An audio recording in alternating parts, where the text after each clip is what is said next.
Hello, everybody. My name is Andrew. And I'm Kassy. And this is the Culips English Podcast. Hello, friends. Welcome back to Simplified Speech, our Culips series, which features clear, natural, and easy to understand English conversations between two friends who also happen to be English native speakers. The friend I just mentioned is my trusty co-host, Kassy. Hey there, Kassy. How's it going? Hey, Andrew, and hey, listeners. I'm doing well. Hope you are too. So, Kassy, we have a fun episode, I think, today. Something a little bit different, because today we're going to talk about spas, saunas, bathing, and relaxing. Okay, a lot of water. Sounds nice. Yeah, it does sound nice. And this episode was suggested to us by Edit, one of our awesome Culips members and an active user of our Discord server. And in fact, Edit left us this suggestion on our Discord server because we have a channel there where you can easily suggest topics to us guys. So if you have something that you'd like Kassy and me to discuss on Simplified Speech, that is the best way to let us know. And yeah, today we're going to be talking about spas and saunas. I love when we get episode requests, so I'm excited for today's episode. But before we get started with today's conversation, I just want to let you guys know that the best way to improve your English with Culips is by becoming a Culips member. Culips membership can help you take your English skills to the next level and become the confident English speaker that you've always dreamed about. As a Culips member, you'll get unlimited access to all of the learning materials that our team of teachers create to help you improve your English faster than ever. Some of these benefits that you can get as a member include interactive transcripts and helpful study guides for all of our regular episodes, ad-free audio so you don't have to listen to the ads like this one. And you'll also get an invitation to our monthly live streams where you can hang out and practice English with Andrew and other Culips members. Plus, there are some special bonuses like exclusive content and our member-only series, the Fluency Files. And the best thing is, you'll get all of this for an affordable price. So join the club, become a Culips member, and start improving your English with us today. To join, just visit culips.com or follow the link in the description for this episode. And we also want to give a shout out to one of our listeners named Babak. So shout out to you, Babak. Now, Babak left us a great little review and a 5-star rating on Apple Podcasts. And Babak wrote, "Hi, I'd like to thank you for all of the fantastic contents of the lessons. And also I appreciate the kindness of the hosts. Especially Andrew." That's my favorite part of the review right there. I'm sure. Keep going, please. So Babak is writing to us from Sweden, actually, Kassy, which is awesome because we don't have a ton of listeners in Sweden, but yeah, we do have at least one, and it also kind of ties into the sauna theme for today. So that's awesome. So Babak, thank you for that awesome review and for being a listener and for supporting us with that awesome rating on Apple Podcasts. Okay, Kassy, we can jump in and get started with this episode. And I think we should start by clarifying some of the different things that we'll talk about in this episode because, to be honest, listeners, Kassy and I had to do this before we started recording. We were like, okay, what are the differences between all of these things? We want to make sure that we're clear about it as well. So why don't we do that then, Kassy? Let's clear it up. First of all, we're going to be talking mainly, I think, today about spas and saunas. And what are the differences between those two things? How are they different? I think a spa is more all-inclusive and is really focused on relaxation, and it offers a lot of services. So at a spa, you could get facials or massages or like a meditation clinic or a mud bath or lots of different services. But saunas are usually more simple. They're just hot rooms where you can go to sweat out the toxins, and you can find them a lot more regularly, and they're usually a lot cheaper or even free depending on gyms that you go to or clubs that you're a part of. Yeah, so a sauna is more just like this really hot room. It's usually made out of wood, and sometimes it's heated by having some really hot rocks that you pour water over top of the rocks, and it creates steam in the room. There are also infrared saunas and electric saunas. To be honest, I'm not a sauna expert, but I have seen those different kinds before. Whereas a spa, to me, I always think they're pretty fancy. They're usually a little expensive to enter. And maybe because of that, guys, I've actually never been to a spa like the one that Kassy was describing earlier. I've seen a lot of them on TV and movies, and they always have that upscale feeling to them. Kassy, have you ever visited one of those kinds of spas? I've never been to an all-day spa, but I have gone to one or two spa-like experiences. I went to a spa for a specific purpose for a few hours, and then I left. And then Kassy and I, at the start, we were also talking about like public baths as well. A lot of different countries have bathhouses, which I guess are not really too common where we're from. At least in Canada, they're not too common. Are they common in the USA? No, I was really surprised by my first bathhouse experience in Korea. I was like, everybody's naked. That never happens in the US. I think outdoor hot pools are pretty common in the West Coast. So yeah, like natural pools, but not man-made bathhouses. Yeah, in Korea, where I live now and where Kassy lived for a long time, there are these places called jjimjilbangs. And if you go to a jjimjilbang, it's kind of like a public bath. So they're gender segregated, so it's not everybody naked at the same time together. Although I've heard that those kinds of places exist in Europe, which seems even more like a culture shock to me, I think. But yeah, so the first step when you go to one of these places is there's like baths and different pools for different temperatures. And you can shower and bathe in these pools. And then after you put on some clothes, you put on this little like suit that they give you, right? And then you can go into a main area where everybody is back together and there are different saunas there, and you can even eat snacks. They sell snacks. Famous snack is the hard-boiled egg to eat.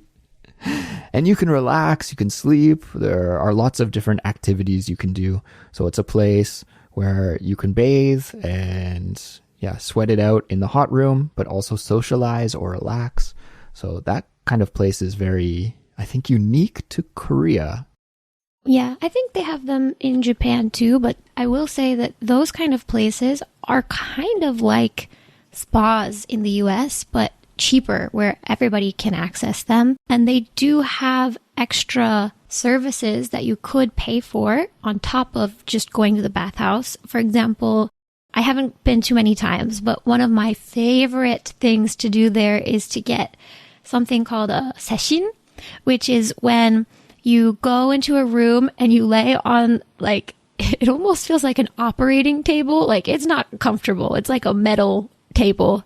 And you have this old Korean grandma lady come out and she just scrubs your entire body as hard as she can. And it removes all of the dead skin. And it's kind of a weird experience, but your skin feels so smooth and fresh afterwards. And every time I've done it, I've loved it. Have you done that, Andrew? I haven't had that experience, Kassy. I haven't had the confidence. Maybe one day I'll build up to that step, but for now I haven't. But I'm glad to hear that you had a good experience with that, and I'll add it to my list of things to do in the future. You definitely should, even if it's just once.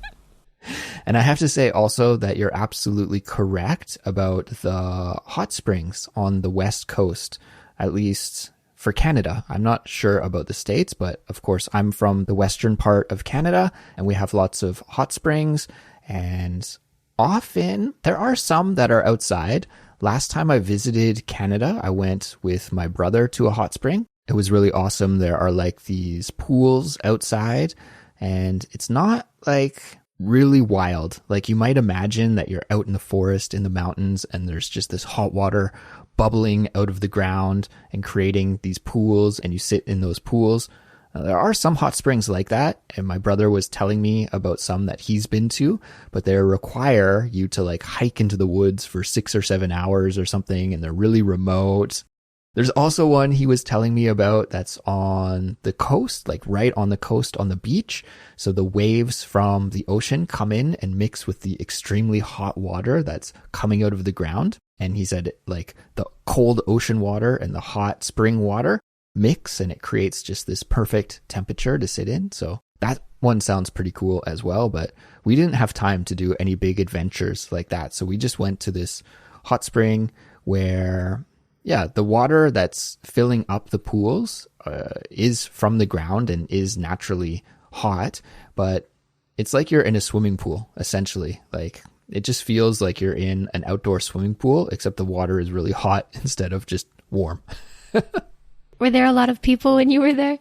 Yeah, there were quite a few people, but it wasn't like overcrowded or anything. So yeah, it was a good experience, and it's really relaxing. Even though we went in the summer, it was nice. Like, I don't know, there's something in the water, I think, you know, like some kind of chemical or salt or something. I'm not sure what it is. The minerals. Minerals, yeah. Some minerals in the water that just make you feel good after. So that's a really good experience. If you can ever try that, I highly recommend it. Yeah, there's some really good ones in California and Oregon as well. Probably Washington too, all along that western coast. Kassy, what about in Thailand? Do they have any kind of spas or saunas or public baths that you know of there? Yeah, I think Thailand is pretty famous for their affordable and abundant massage parlors and spas and relaxation amenities. There's also a lot of Japanese style onsen, like bathhouses here as well, because there's such a large Japanese population. I don't love to be touched by strangers, so I haven't gone to massages too often, but I did go to a new experience recently. It was called a sleep spa, and I thought I would talk about that here today in this episode. You have piqued my interest. Go on. What is this sleep spa that you're talking about? Yeah, I think it's a bit of a new trend, like in the last year or so. Again, I'm not an expert, so I'm not sure. But a sleep spa is where you go and the objective is to get like a really deep hair wash and be in a dark room, silent. And the focus is to like get your hair washed and have a bit of like a neck and head massage, but then also be so relaxed that you fall asleep. Okay. I did not sleep. However, I don't like to be touched like massage way everywhere else, but I love a good like head scratch and like neck massage. So this was a perfect spa/massage opportunity for me specifically. Yeah, they had a lot of cool oils and they had a steamer and they had this cool hair jet thing that they could control the temperature, so you could have hot water or warm or cold. And they had little star lights along the ceiling for atmosphere.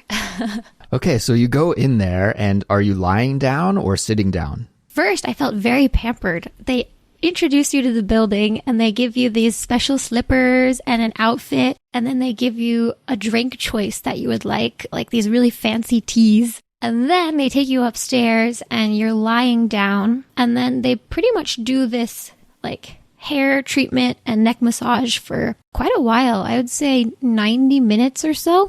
Wow. Yeah. And then after that, when you're fully relaxed and immersed in the experience, they'll take you out of the room and you get a full blowout where they'll dry your hair and give you whatever hairdo you want. I mean, not like whatever you want, but you can either get it straightened or curled. Wow. Okay. At first, when you brought this place up, the sleep spa, I thought, maybe I have to visit. Sounds interesting. And now I'm thinking it might not be that good of a fit for me. Yeah. I think it's popular with like younger women, but I don't think it's too popular with anybody else. Okay. I want to rewind just a little bit and go back to that word that you just used, Kassy, because I think it's a really good word to know when you're talking about spas specifically. The word is pampered. Pampered. You said that you felt really pampered. What does that mean exactly? It means when you feel like you're taken care of and the person is doing whatever you want. Mm-hmm. It's like you're getting the VIP treatment, right? You're getting treated really, really well, and all of your needs are taken care of. Pampered. Exactly. Cool. So I have a story that I can share about my best sauna experience ever. I don't think I've ever talked about this on Culips. A new story. This is a rarity, everyone. Buckle up. A rarity. I hope not. I may have, sometimes we've been doing Culips for many years now, and sometimes I forget exactly what I have said and haven't said. So if I am repeating myself, everyone, I'm sorry. But this happened a while ago when my wife and I visited Finland. I believe that was in 2019. So yeah, almost, wow. Yeah, it must have been about 4 or 5 years ago, before the pandemic. So let's say 2019. And actually, the main purpose of that trip was to go to Spain. That was where we spent most of our time, but we had a stopover in Finland because we took Finnair, which was great. And you could plan the stopover to be multiple days. So I think you could choose between like 1 to 3 days for the stopover time that you wanted. And we were there for the maximum time. I think we spent 2 nights in Finland. That's a win-win, honestly, right? Because your ticket might have been slightly cheaper, but also you're adding money to the Finland's economy. It's pretty great. It's cool. And it's also like you get to check out another place and another culture. And yeah, it was fantastic. So we stayed in Helsinki for 2 nights. And while we were there, this was the winter time, so it was very snowy, very wintry. I was in my element as a Canadian. It was great. And one of the things that is recommended for tourists to do when you visit Finland is go to a sauna, because it's like sauna capital of the world. All of the Nordic countries, I think, are really famous for having a strong sauna culture and yeah, for being famous for their saunas. So we went to this sauna in Helsinki that was called the Loili sauna, and it was amazing. It was definitely one of the highlights of the whole trip and the best sauna experience of my life. You go in and there were multiple different saunas with different heat levels. Really cool, really relaxing, really nice. There weren't that many people there, maybe because it was the winter. I think this facility specifically was more catered towards tourists. There were a lot of tourists there. So maybe in the summer it would have been busier. Yeah, so I'm thinking in the summer it may have been busier. But this is why it was so awesome, is that it was on the Baltic Sea. So you go in the sauna, you get really, really hot, really, really sweaty, and like the hottest sauna there, almost to the point where you feel like, oh, I'm going to pass out. Then you open the door and you can go outside, and there's a path from the sauna all the way to the ocean, which is maybe like 30 meters or so. It's not that far. I don't think anybody was wearing any flip-flops or boots or anything. You just walk in the snow, and they cut this big hole in the ocean, and then you can jump in the ocean. Wow, that is so cool. Yeah. When I say they cut a hole in the ocean, it's because it was frozen over.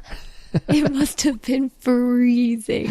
Yeah, it's such a shock because you go from this super hot sauna room to like freezing cold ocean. And then, yeah, it's like as soon as you hit that water, everything goes blank, right? Like your mind is blank. Your ears are almost like, bang. It's so cold. And then you just have to make sure that you get out of the water. Get out of the water and then scurry back inside, back to the sauna, heat up and do it again. I think I did it 2 or 3 times. So that was awesome. And then what's even better is they have like a little bar inside the sauna. So I bought a beer after and my wife, I think, had a tea or something, a juice. So there's like this little lounge. You can hang out and have a drink. And then, yeah, once you're finished with that, you feel like $1,000,000. You feel amazing. Like you're a brand new human all over again. I want to go try that one. Seriously, I have to plan my trip to Finland now. Yeah, no, next time you go to Sweden, because I know you go there often, you should definitely check out Finland and check out that sauna, which makes me think of your time in Sweden. Have you ever been to a sauna or a place like that while you were there?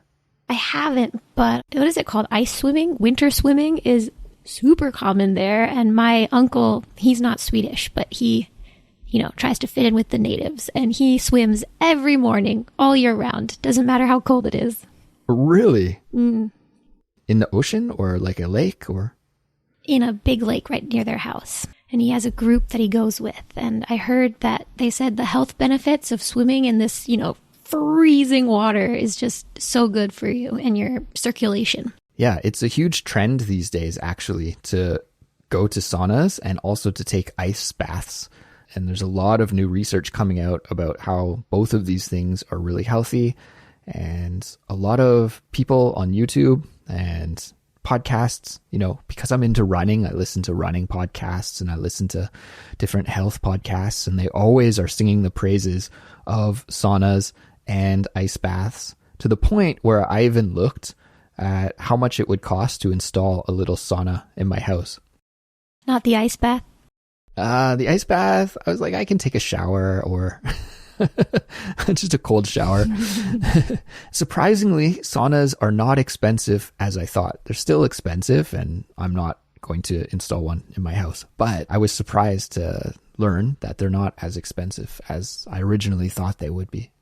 Yeah, I think the cool thing about everything we've talked about today, the natural hot springs, the saunas, the spas, the one cool thing that they all have in common is that they're all about embracing your relaxation and, getting some peace and rest. And I think that's a great business model, and it's a great thing to try to participate in every once in a while.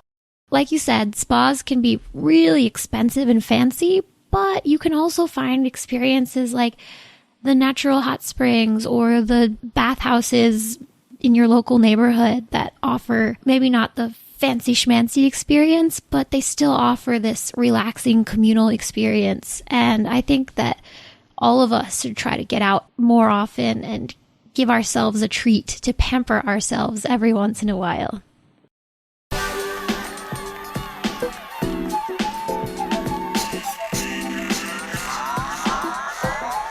Kassy, I couldn't agree any more with you. Well said.